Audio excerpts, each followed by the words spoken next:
Hi ladies and gentlemen, Dave Dobbs here. It's the, what we're saying, it's the 26th of October 2020. We're 1 week away from the election, 1 week away from exactly 7 days, isn't it? Until we decide who's going to win. Is it going to be, well, I mean, that's not what this video is about. Come through here.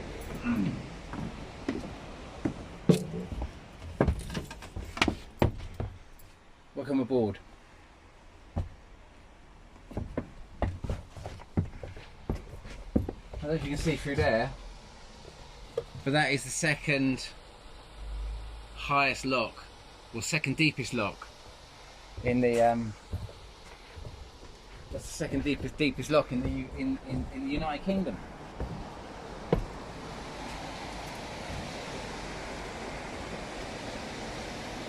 And I thought we could take you through that, and we're going to go up that. And it's a terrifying thing when you go up a lock. It's just really kind of weird because there's such a massive movement of water, such a massive movement of energy that you just don't know which way the boat's going to go. You don't know which way to tie the boat. Excuse me one sec. Sorry. Yeah, I do know. I'm not so familiar with our further. Oh, someone asking for directions there. So you don't know which way the energy is going to go, and so you just got to try and kind of control the situation and kind of calculate everything. And this to me kind of like symbolises us, kind of like when I go for a lock, it symbolises where humanity is at the moment. Is it going up or is it going down? In everything that I've done in my life and everything I hold true to, my purpose here on this earth is for a belief that we are going up, that humanity is going up a level here. We're going up a level, and up a vibrational level. We're going for a massive bottleneck in this process. But I want to give you a perspective of something that's just happened in my timeline that is going to give you an ability to have a higher perspective of where you truly are in the universe, of what's really going on, I finally got the last tiny bits of this big puzzle that, you know, Steve Olsen has kind of tagged the Dobbs model. I finally tagged the, because of this latest flyby that's come in. Let me just show you that. Let me just put that video up for a shake, and just let that video run. I forget the video maker's name. He's got a really unusual name for his channel, but I'll put it there. I'll put it there in the link. But let me just let you see this shot he took on the 16th of October, 2020. Just got. So watch that. He sent me this. He caught the first day, and then he caught this second image the second day. But let's just play this through and just get to proportions with what we're seeing here. You can see the planet there in the center. The you know, this is not a comet, like I say. This is big thing. This is now you're starting to get the real sense of the size of it. And many of you are going to be thinking, well, this is the Twin Tower. This is the smallest one. This one, believe it or not, I know so little about. This one, we don't very rarely get to see it. Well, to experience it this close, it's. I'll show you what I mean, because, like I say, you know, we watch Comet Neowise, what they're recording, what NASA and most astronomical kind of like agencies out there recording Comet Neowise. This Twin Tower thing is much, like a portal opening up.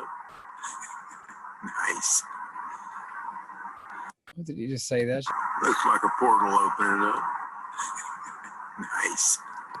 That's really sensational shot, isn't it? It's a really sensational shot. If we come over here to say solarsystemscope.com, what have we got? I've got it there on the 16th of October. Let's give you an idea where America is. That's definitely it. We've got to come across the Atlantic yet, haven't we? But nonetheless, you get the perspective that from this line here, if that's the horizon line, somewhere around that sort of level, this thing's coming down that way. So it's going to cut. It's going to be coming down, and then, believe it or not, it's not going towards the sun and going round.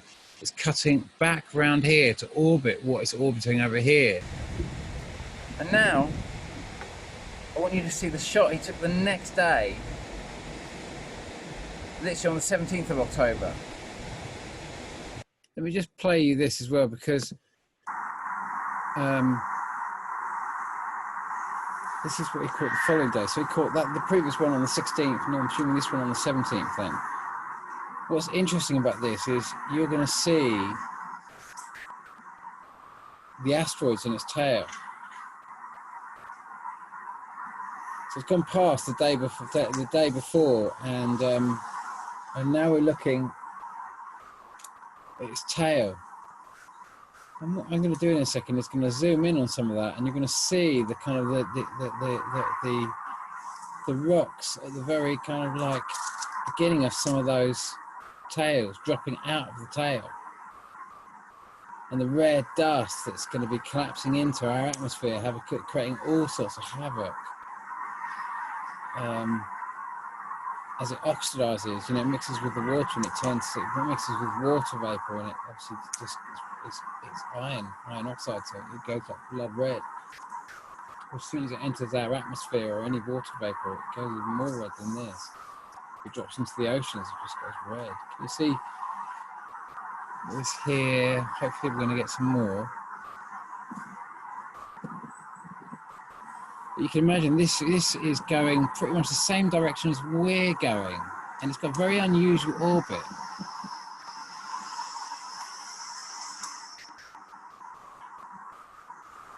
This was August, posted by third phase of the moon. I think it was last year, and then the shot next to it is December 2018.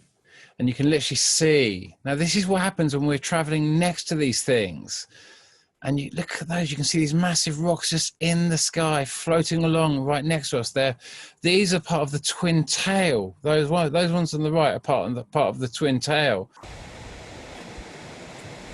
And now I want you to see the shot that Brandon Corey put up. Like, I think it was about the 9th of October, I put it up. What we're looking at here is actually what Brandon Corey Nagley caught. I don't know if he caught it actually, but he's a bit like me. He just goes through and he just brings all the data together constantly, so you're getting an idea of everything that's happening. Any one time, if I click on his channel, I'm sure to get a quite a good update of what's going on, and I really appreciate his work there. So just open that out a bit, just to try and get some proportions of that. It's just, you can see the curve of this. It's a much steeper curve. We're much closer to it. This is much closer to the object to which it orbits. It's got a much tighter orbital circumference, even though it's still very big. But compared to the, as far as I can see, there's at least 4 of these moons of whatever you want to call it that they orbit. So let me come over to this shot here. This was the date on the video that I made was on January the 22nd, 2019. We were talking about the coming flyby back in 2019. We were getting epic shots, and this is the twin tail.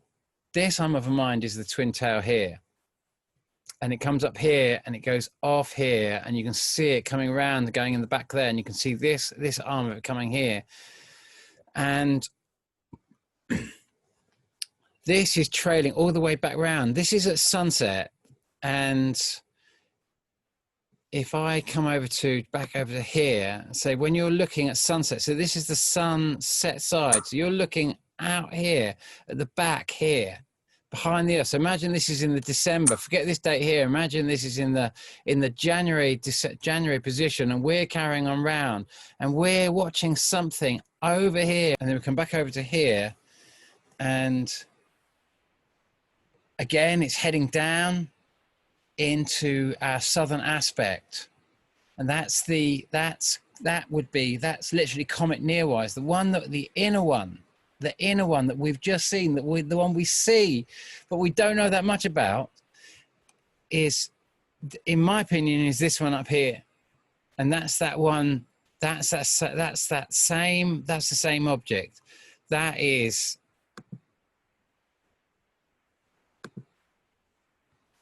that. I mean, don't forget, we're just very close to it now, because it's all becoming so much, you know, as you're seeing it coming down, it's heading straight towards the sun. You know that it's getting much, it's crossing the kind of like, it's coming very close to the ecliptic plane that our Earth goes around the sun, to our solar system's ecliptic plane. And then he put up this shot probably about the 20th of October, where you see the red on the sky and that sort of stuff. We've been getting the red skies. We've been getting lots and lots of red, unusually red shots. Mr. MVB has been showing loads of them. So this is up north, and we're seeing red dust coming down. We're seeing whatever's making the Aurora Borealis go red. There must be this red dust coming through. It's come through. We're just watching it. We're seeing the most epic sightings of it. We're getting all the earthquakes. We're getting everything as per usual we expect with these big flybys. We saw that around about the time my mum passed on the 20th of July, when we saw what we thought was comet Neowise coming in. The twin towers coming in. We're like, oh my god, this must be comet Neowise coming in. But look at these 3 shots coming in here. We got this, another shot from this channel here. I forget his name now, number 55. But what I'll put the name of his channel. And this was on the 20th. At the same time, we're getting the massive one. We're getting the other one, as we're getting the twin towers. The difference is that we're in between the two, so we're not close to the exit point of this. We don't get. Well, I thought that was going to be late January, but now I'm realizing it's going to be late December when we go past this. To another video here, she got the first shot around about the same time as this big shot that's just come in around about the 20th. I'm not too sure exactly the date. I'll put the link. You'll see it. 2 possible Dave Dobbs objects fly by. So that's on the 17th. Remember that Calvin got his shot on the 16th and the 17th, and so it's not the same thing as so often we get to see multiple things at the same time, because as we get close to where these objects are, we can see. I mean, we're at the central hub of it now. We're right next to what they all orbit, literally right next to it. I thought we were going to be right next to it in late November, but this new flyby has revealed the final details about it. But she basically posted this video of it. Just get rid of the ad for a shake. She posted that shot of it, which is an incredible shot. And but this was the day after. So possible Dave Dobbs object spotted over San Benito County, California. So that's not it. That's just her marker, just showing the kind of direction it went down. But if I just come over here, so she caught this. She went out and bought another camera to get this shot because she was so excited. So it's an amazing shot to see it. Like I say, we won't get that until we won't see that coming back until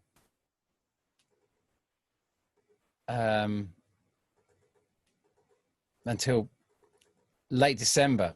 Like I say, I thought it was going to be late January. I don't know how. Sorry, late November.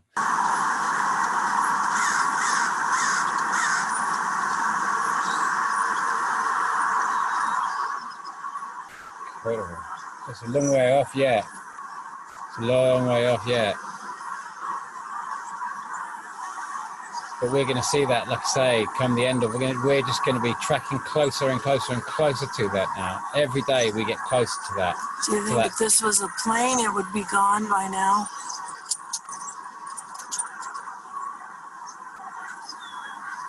Heading in exactly the same direction as the other one, straight down. Same way as comet nearwise, straight down. These are all on the same. They're all the same characteristic. You know, we can be trying to deny this, but to what end? To what do we want to achieve by trying to pretend that these things don't exist? Now we're seeing both of these things at the same time, which means that it's not the twin tail object, it's not comet nearwise. As I'm suspecting, this thing helps us exactly triangulate exactly where the main planet is sitting, that these things are orbiting. Now I've been suggesting for the last little while, because of my twin tail observation, this 200-day anomaly, I've been suggesting that this 200-day anomaly is caused either by the movement of the moons of whatever we're seeing, whatever these things keep spinning around. These are the moons of something. This 200-day anomaly is being caused by those, or it's being caused by what those are orbiting. Now it's like a Sudoku. It's like you're finding the numbers in the box. You can have various numbers that will fit, and all the time you've got various numbers that can fit, you haven't got a conclusive answer. We can finally deduct the idea that it was the movement of the main object that was causing the 200-day anomaly. It's like a massive breakthrough. It's like an astronomical. It means that we can deduct that, which means that it's absolutely the twin tails that are causing this. Which means that you can understand now what I call this Jupiter, as in Galileo. What Galileo is calling Jupiter. When you see this 200-day happening since 2011, every 200 days you get a comet flying by, and you'll just keep calling it another name until some point you're going to start trying to work the maths of this. This kind of -4, this 4 days that I'd have to deduct every time the sighting came in, I'd always be 4 days out, which would bring us back to this 396-day cycle that had enabled me to find all of these cycles and start working out this great pattern. Hopefully I'm going to put a lot of overlays over the top of that while I'm saying that, so you're a little bit clearer as to the immense amount of sightings that have gone on that have enabled me to identify this 396-day pattern. 396 divided by 13 and then times 12 is 365. It represents exactly 1/13 more than a complete rotation of our Earth around our Sun, one calendar year. Exactly to the day. And when you see that type of thing, you can see why Galileo saw Jupiter. You know, you go around, the Earth goes around the Sun, and it will have to go 1 month more to arrive at the exact place it was where Jupiter was, if you like, in one year, because Jupiter's basically 12 years to go all the way around what we're told is the Sun. So imagine that this is not Jupiter in the same fashion. Imagine that planet X is there. If I can just hold planet X here in my hand, up ahead of us, where this lock is, say. Planet X is up here, and we've been going round, we've come in and we've gone round planet X. Our Sun has come in and gone round planet X. But also, whatever you want to call it, Jupiter, whether you want to call it Uranus, whether you want to call it Neptune, whether you want to call it Pluto, has come in also with us and stayed almost parallel with us, but closer, if you like, closer to planet X. So one has, let me show, hopefully I'm going to, best thing I can do here is show you what that looks like in the diagram, to see how we've tracked with this object.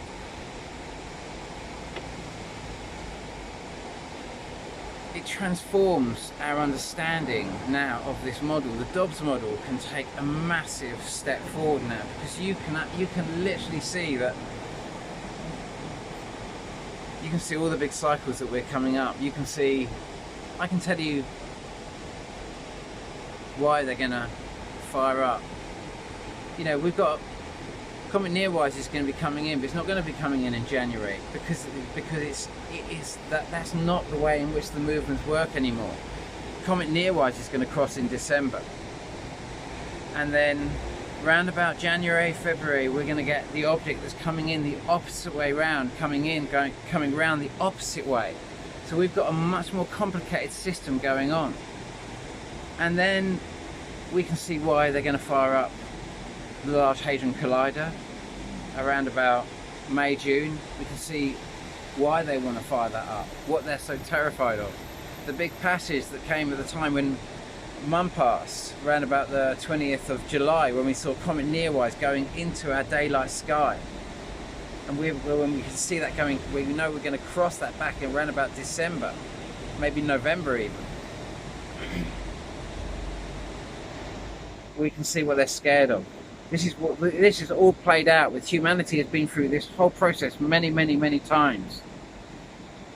We have we're able to, you can see what they're scared of. There's a much bigger process playing out now, and so it's going to be now a new attempt to try, and hopefully in this video we're just going to touch on the base of this new perspective. Now we can absolutely isolate that it's absolutely at the original, what I originally put in the original Dobbs model, this 200-day anomaly caused absolutely by the moons of this object, not the object itself, is a massive jump forward. It's a massive jump forward. This shot gives us the absolute triangulation. You know, we had one side of this shot, you know, with Jeff P's shot, his famous shot on the 14th of October 2016, where you saw the absolute object itself and the plasma charge literally going into Mars. Epic shot that put Jeff P on the map, as much so as his epic shot on the 24th of December 2015. His epic shot, which also came in with Becky Lewis's epic shot, which I think actually her shot came in on the 24th of December 2015, because it was the 22nd, but it was the day of my prediction, the first shot that I'd put up, the first flyby, when I calculated the pattern that all of these comets, one after the other, you know, Comet Eldon, Comet Isa, and Comet, you know, how many were there just before we actually started naming them all. So, ladies and gentlemen, this is going towards a new timeline. Now, this all happened on the 16th of October. My big jump forward in my big timeline, after the Dobbs model, jumped forward on the 16th of October 2000, I think it was either 16 or 17, but it was probably 2017. And on that day, we had a massive flyby, a massive sighting, and it was caught all across Britain. We had this like big red sun, multiple big red suns. I don't know if you remember that. There were two new video makers that were born on that day. There were Planet X Hunter who caught it. It was another British filmmaker. You know, up until then, I know there were more, but it felt like it was Dill Thomas, kind of Matt Rogers, me, and then Planet X Hunter turned up in the UK. Matt Rogers had obviously turned up, because what we're seeing right now, what has just been caught on the 16th of October, just gone, it's the same shot, the famous shot that Matt Rogers caught on the 15th of August 2016, the epic one where you see all the stones, all the asteroids in its comet. Hopefully I'm going to put that up. So this is what we've just seen coming in. This is the same object, and you can see how this thing is not going actually past us. It's literally been parked next to us as we've been going round. Literally, whatever you want to call it, Pluto, whether you want to call it Uranus, whether you want to call it, because you understand that when it comes into this point and it stays with us for this almost 84 years, and it comes out the other side and it tracks with us, it's been tracking with us. Imagine that, for 84 years. It's been in between us and effectively the sun, because we've been on a different ecliptic, but it's been hovering parked constantly in our daylight sky. This has been what's been so difficult to understand. These flybys, all these constant flybys that have been occurring every 12 years, causing these immense floods, this immense destruction. Nuclear power stations going bang. Then then Comet Halley Bopp and all the crazy floods in China. Then Fukushima, and this goes forward and this goes back. These 12-year cycles. It's all because of the moons of this thing, as we're tracking together, all going around Planet X together at this point. It has been an 84-year relationship. Now where this is going is that at the same time as this discovery, this massive Mayan discovery has just occurred, where all these Mayan statues have just been uncovered in Mexico, and I'm not too sure where it is in Mexico. Maybe it's in Chiapas. I don't know where it is in Mexico, but it sounds like it's jungle. That's where they're building this new railway. How legitimate it is, I do not know, but just take a look at some of these images. Take a look at some of these images. And take a look at the skull. Take a look at the image on the side of this skull. It looks like marble, it looks like stone, doesn't it? These don't look at all fake. Look at the alien, look at the representation, look at this chart. Look at this chart. It's like the original Mayan chart. So that was just like that gave us the kind of the blue Katrina and the red Katrina, the Mayan calendar. You know, people said that nothing happened in 2012. We had nuclear power stations going bang. We had nuclear power stations going into meltdown. Nothing happened. This thing clearly arrived. You know, this is when the Dobbs model charters the beginning of this big pattern that we saw in our current 12-year cycle. That began with a nuclear power station going bang, while all the big tabloid newspapers were telling us that the 2012s were talking nonsense and nothing happened. Do you know what I mean? This is major league what's going on. We're finally understanding the exact cycles of this thing. We can see that we have a big crossing coming up. The biggest one, the one that causes the biggest gravitational anomalies. We just had a big flyby going by. Yeah, we just had a 7.5 earthquake in Alaska. But when we see this bigger one going round, the one that caused the big upgrade for the model in 2018, when on May the 4th, 2018, bam! Kilauea goes off for 6 weeks non-stop. 6 weeks non-stop. So okay, ladies and gentlemen, that's it. That's the timeline. I'm going to take you up. I'm going to take you up the lock now. Seeing as you've sort of like gone through that and you've managed to stay with me through that, I'm going to take you up the lock. And it's a risky one. Understand? This is a scary thing to go up. And Rach is holding the camera. And I've got to keep bringing this back to Rach as well, because Rach is the one who brought round the cherry on the cake. Rach is the one. When she comes in, I show her the images. I show her all the latest flybys. I show her the latest discovery in Mexico. In Mexico, and she shows me this. Getting the size of that. It's the exact same image on the side of the skull. Rach went in that. Just very quickly, just turn the camera on Rach here. Rach went in that crop circle. Good. Where was it? Wiltshire, England. And what year was it? 2009. 2009? Yeah. So she went in that. So we're thinking about that. But she went in that crop circle. It's the exact same. Look at what the crop circle is showing you. It's showing you one big sphere here. It's showing you another big sphere here. Sorry, we're still tied up. Another big sphere here. It's showing you the lines, the three lines. Don't forget, when this thing arrived at this time, when those statues were buried, there were 3 planets orbiting the sun. There was Mercury, there was Earth, and there was Mars. Venus wasn't there. Venus arrived. There's 4 twin tail objects, or four objects. The 5th one is actually now orbiting our sun. That's what Velikovsky told us, wasn't he? He said that Venus had just arrived. It was a new arrival. He said that the satellite would cut through its tail.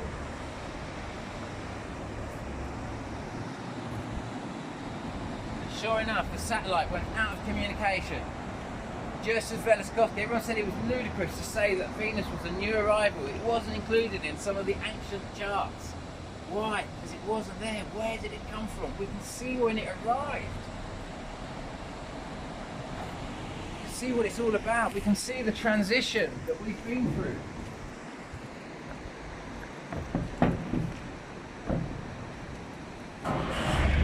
Alrighty, jump aboard, honey.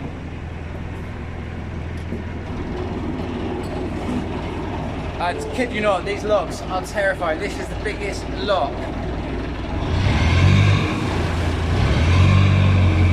This will be, I think I've been through the biggest one. I think it's near the Thames. Oh, it's coming up that way. It's a big one because basically most of the canals most of the canals are basically for sort of like for very narrow boats. So basically, the biggest river, the only rivers I can really get this boat, 'cause it's quite a big boat, on is for the canals. It is anyway. Is the Kent and Avon really, and the Thames. I can probably get up to Birmingham something on the Severn or something, but that's about as far as I can go. So, but you know, Thames is fun. It's quite a nice little place. It's still kind of low to do. It's terrifying. You can so easily get sucked into the water down here. So we're just gonna like, here we go. Come on, I hope I've made those doors wide enough. I haven't fully.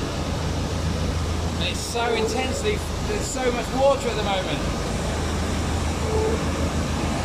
Everyone's basically saying, well, I'm going to get my boat off the water. Come on, baby. I don't know how we're going to get up there. There must be some ladder up there or something. There's a ladder there. Get ready with your rope, Doctor.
We'll go through lots of the city.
Imagine if we could just change this whole world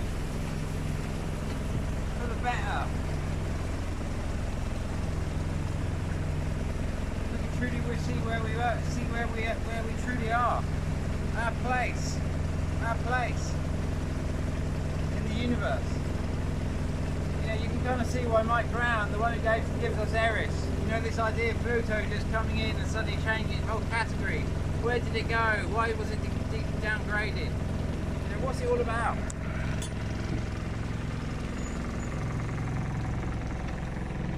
Why does Time magazine have Mike Brown as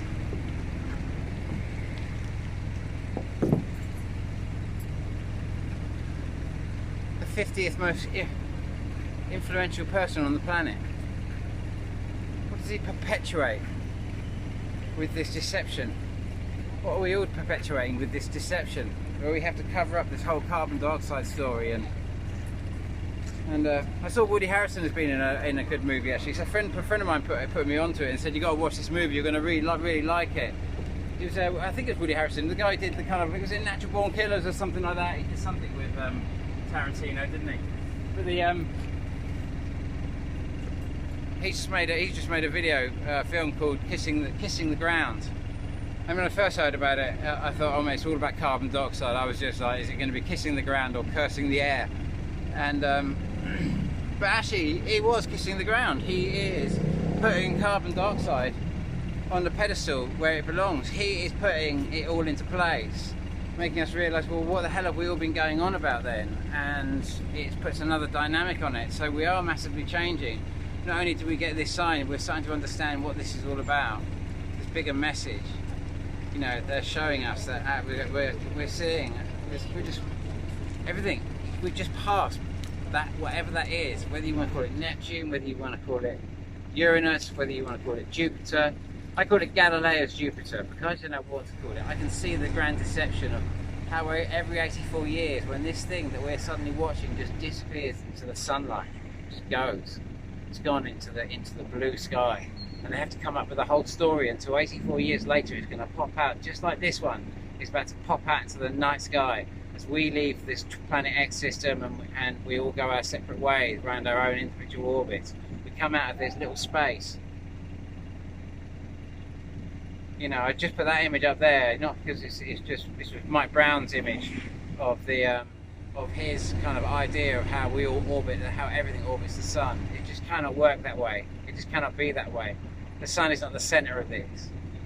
The sun is hydrogen going into helium. It's not kind of like heavy elements spewing into things like iron and stuff like that. It's way down the periodic table. It's just a small player in this thing.